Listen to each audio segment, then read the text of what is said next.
চাকুরিতে মেধা ও যোগ্যতার মূল্যায়নের দাবিতে শুরু হওয়া আন্দোলন ৩৬ দিনের মাথায় রূপ নেয় গণ-অভ্যুত্থানে। সেই অভ্যুত্থানের ১.৫ বছর পর যে নির্বাচন হতে যাচ্ছে, সেখানে মনোনয়নে রাজনৈতিক দলগুলো প্রার্থীর কোন যোগ্যতাকে গুরুত্ব দিল, সেই প্রশ্ন উঠছে জনমনে। হলফনামা বিশ্লেষণ করে দেখা যায়, বেশিরভাগই মনোনয়ন পেয়েছেন ব্যবসায়ীরা।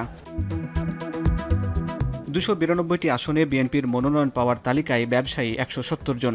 এর বাইরে উল্লেখযোগ্য সংখ্যায় আছেন আইনজীবী, প্রকৌশলী ও শিক্ষকরা। হলফনামায় রাজনীতিকে পেশা হিসাবে দেখিয়েছেন দলটির ভারপ্রাপ্ত চেয়ারম্যান তারেক রহমান।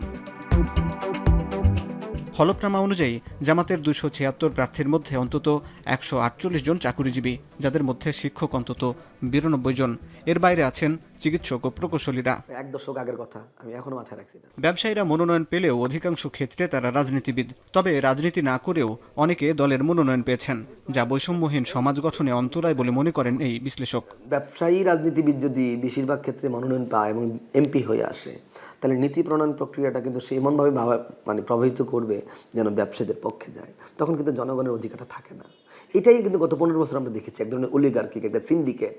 এইবারও যদি এটা আপনার ডেটা যদি এটা প্রমাণিত হয় যে না, প্রধানত তারা ব্যবসায়ী কিন্তু আসলে তারা রাজনীতিবিদ না, তখন কিন্তু আমাদের এটা চিন্তা করার বিষয় আছে। তাহলে কিন্তু আমরা যেই আপিলটা আমাদের ৫ই আগস্টে ছিল, সে আপিলটা কিন্তু আবারও দূরে চলে যাচ্ছে।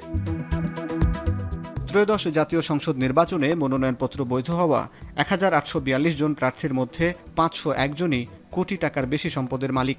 দল হিসাবে কোটিপতি প্রার্থী বেশি বিএনপিতে ২১২ জন। এরপরই জামাতের অবস্থান, দলটির কোটিপতি প্রার্থী ৬৪ জন। এছাড়া ইসলামী আন্দোলন বাংলাদেশের ৩৫, জাতীয় পার্টির ৩০ জন সহ বিভিন্ন দলে আছেন কোটিপতি প্রার্থী। এছাড়া সম্পদের শীর্ষ ২০ তালিকায় বিএনপির প্রার্থী ১৪ জন, স্বতন্ত্র ৪ এবং জামাতে ইসলামী ও ইসলামী আন্দোলনের ১ জন করে প্রার্থী রয়েছেন। এমন অবস্থায় প্রশ্ন উঠছে, হলফনামায় কতটা সঠিকভাবে আসছে প্রার্থীদের আয় ব্যয়ের তথ্য? তাদের সম্পদের উৎস খোঁজ করলে দেখা যাবে যে সম্পদ ব্যবসা থেকে আসেনি, অন্য কোনোভাবে এসেছে, যেটা বৈধ নয়। এই প্রক্রিয়ার সমস্যা হচ্ছে যে এদের হাতে বিপ্লবের যে আকাঙ্ক্ষা, সেই আকাঙ্ক্ষার মৃত্যু ঘটতে পারে। একজন ব্যবসায়ী যে মনোনয়ন পেতে পারেন না সেটা আমি বলছি না। দেখতে হবে যে গত ১৬ বছরে তার ভূমিকা কী ছিল।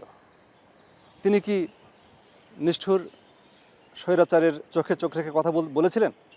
বিশেষজ্ঞরা মনে করেন, ব্যবসা নয় বরং সংসদ সদস্যদের গুরুত্ব দিতে হবে রাজনীতিতে। রাজনৈতিক নেতৃবৃন্দের উপরে পুরোপুরি বিশ্বাস করার কোনো কারণ দেখি না। আমি মনে করি যে ছাত্র জনতা যারা এই বিপ্লব নেতৃত্ব দিয়েছিল, তাদেরকে ভিজিল্যান্ট থাকতে হবে। কিন্তু পার্লামেন্ট মেম্বার করার জন্য আপনাকে কিছু দক্ষ যোগ্য লোক তৈরি করে আনতে হবে, যারা আসলেই গণতান্ত্রিক বাংলাদেশের জন্য, সাধারণ মানুষের বাংলাদেশের জন্য নীতি প্রণয়ন করতে পারবে, নীতি প্রণয়নের দক্ষতা রাখে।